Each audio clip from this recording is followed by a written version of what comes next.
আজকে বানিয়েছি গাজর দিয়ে একেবারে নতুন স্বাদের একটা মিষ্টি, গাজরের রসমালাই।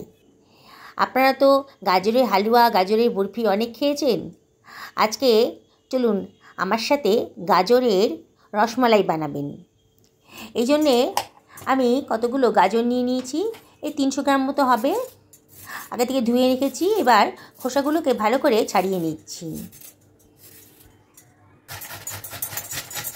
এবার গাজরগুলোকে আমি গ্রেট করে নিচ্ছি। গাজরের ভিতরে যে সাদা অংশটা আছে সেগুলো আমি নেব না, সেগুলো আমি ফেলে দেব। গাজরের লাল অংশটা আমি নেব, আর ভেতরের যে সাদা পোর্শনটা ওটা আমি নিচ্ছি না। এইভাবে সমস্ত গাজরগুলোকে গ্রেট করে নিয়েছি। দেখুন খুব সুন্দর কালারটা এসছে।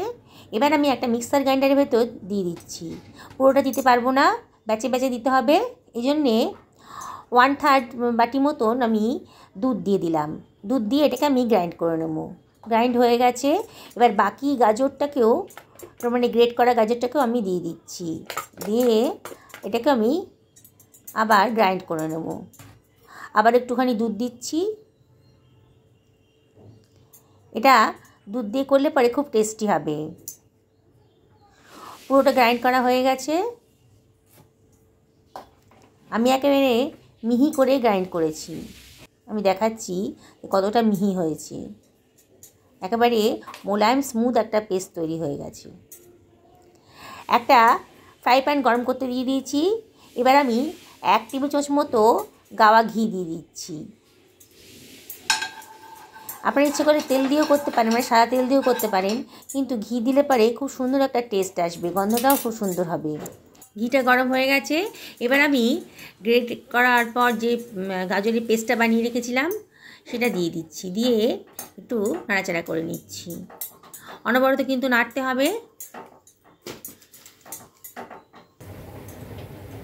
এবার এই 2 চামচ মতন গাজরের পেস্ট আমি এটা বাটিতে তুলে রাখছি। আমি বলছি যে কেন আমি এটা তুলে রাখলাম। বাকি গাজরের পেস্টটা আমি ভালো করে করে নিচ্ছি, নাড়াচাড়া করে নিচ্ছি। এবার আমি এর ভেতর দিয়ে দিচ্ছি 1 বাটি মতো দুধ দিয়ে দিলাম। আর আমি দিয়ে দেবো 1/2 বাটি মতো সুজি। 1 বাটি মানে 1/2 বাটি সুজি নিয়েছি বলে 1 বাটি দুধ দিয়েছি। আপনারা যদি কম বেশি করেন তাহলে দুধের পোর্শনটা পরিমাণ মতো নেবেন, মানে যতটা সুজি নেবেন তার ডবল পরিমাণ দুধ নিতে হবে। এবারে আবার সব কিছু ভালো করে মিশিয়ে নিচ্ছি। অনবরত নাড়তে হবে, নাহলে কিন্তু গাজরটা ডালা পাকিয়ে যাবে। দেখুন অনবরত নাড়ছি। আস্তে আস্তে কিন্তু প্যানের গা থেকে গাজরের পেস্টটা ছেড়ে আসছে, হয়ে যাচ্ছে, একেবারে স্মুথ হয়ে গেছে। এবার আমি এটাকে গ্যাসটা অফ করে দিচ্ছি। এবার একটা পাত্রের ভেতর নিয়ে নিচ্ছি, একটু ঠান্ডা হতে দেব। এবারও এর মধ্যে দিয়ে দিলাম 1 টেবিল চামচ মতো গাওয়া ঘি। দিয়ে আমরা যেমন আটা মাখি সেভাবে মেখে নেব। গাজর কিন্তু এখন একটু গরম আছে, মানে হাতে ধরতে পারি এরকম গরম আছে। গরম অবস্থাতেই কিন্তু এরকম করতে হবে। ঠান্ডা হয়ে গেলে শক্ত হয়ে যাবে, তখন আর ভালো করে মাখা যাবে না। এইভাবে আমি ভালো করে মিনিট 2-3 ধরে ভালো করে মেখে নেব। দেখুন একটা স্মুথ ডো তৈরি হয়ে গেছে। এবারে একটা ফুটোওয়ালা পাত্রে আমি একটু অয়েল ব্রাশ করে দিচ্ছি। এরকম পাত্র তো প্রত্যেকের বাড়িতেই থাকে। এবার আমি ছোটো ছোটো করে লেচি কেটে হাত দিয়ে গোল গোল পাকিয়ে নিচ্ছি।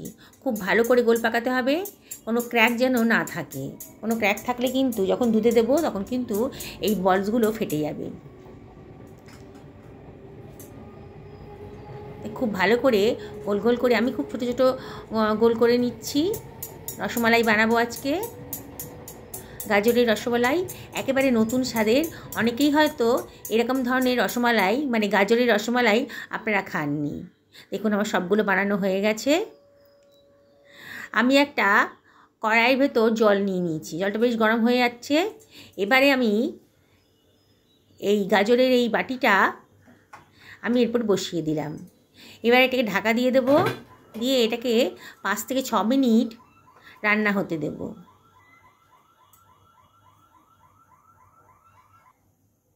একটা প্যানের ভেতর 1 লিটার দুধ জাল দিতে দিয়েছি। দুধটাকে বেশি ঘন করব না।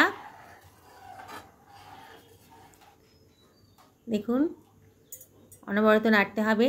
এইবারে আমি যে গাজরের পেস্টটা তুলে রেখেছিলাম সেটা দিয়ে দিলাম। আমি এখানে কোনো কালার ইউজ করব না। এই যে গাজরের পেস্টটা দিয়ে দিলাম তাতে কিন্তু দুধের একটা সুন্দর কালার আসবে।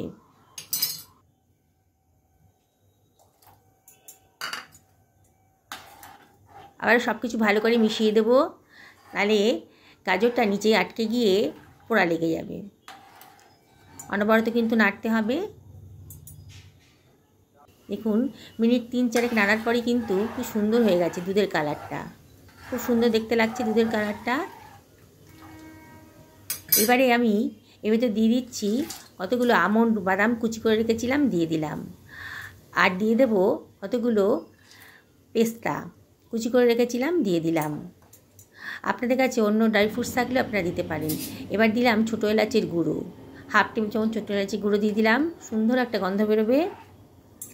আর এর ভেতর দিয়ে দেবো 1/2 বাটি মতো চিনি। চিনিটা আপনারা নিজেদের পছন্দ মতো দেবেন, কে কেমন মিষ্টত্ব পছন্দ করেন সেই অনুযায়ী দেবেন। আর দিয়ে দিচ্ছি 1 টেবিল চামচেরও কম গোলাপ জল। এই সব কিছু ভালো করে মিশিয়ে নিচ্ছি।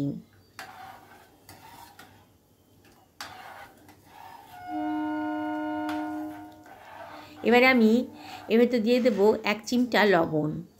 মিষ্টি জিনিসে একটু লবণ দিলে পরে খুব সুন্দর একটা ব্যালেন্স আসে। আবার সব কিছু ভালো করে মিশিয়ে নিচ্ছি। একেবারে গ্যাসের ফ্লেমটা কিন্তু লোতেই রেখেছি। আমার গাজরের বলসগুলো কিন্তু সেদ্ধ হয়ে গেছে। মিনিট 5 পর আমি ঢাকাটা তুলে নিয়েছি।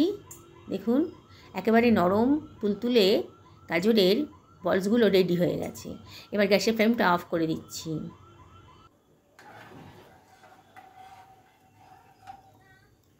দুধটাকে জাল দিচ্ছিলাম, অনেকটাই কমে গেছে দুধটা। এইবারে আমি গাজরের বলসগুলো এর ভেতরে দিয়ে দেব।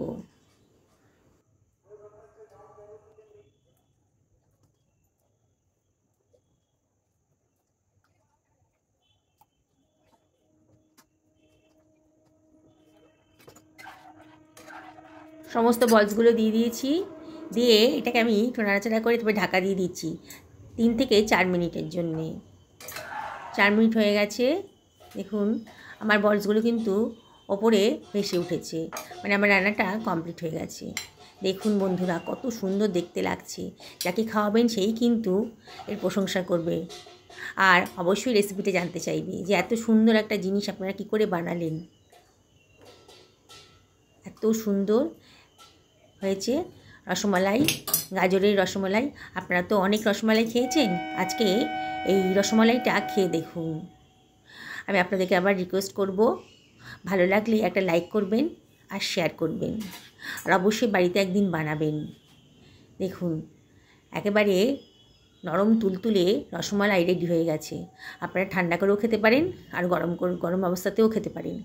স্বাদ কিন্তু দুর্দান্ত। সকলে ভালো থাকুন।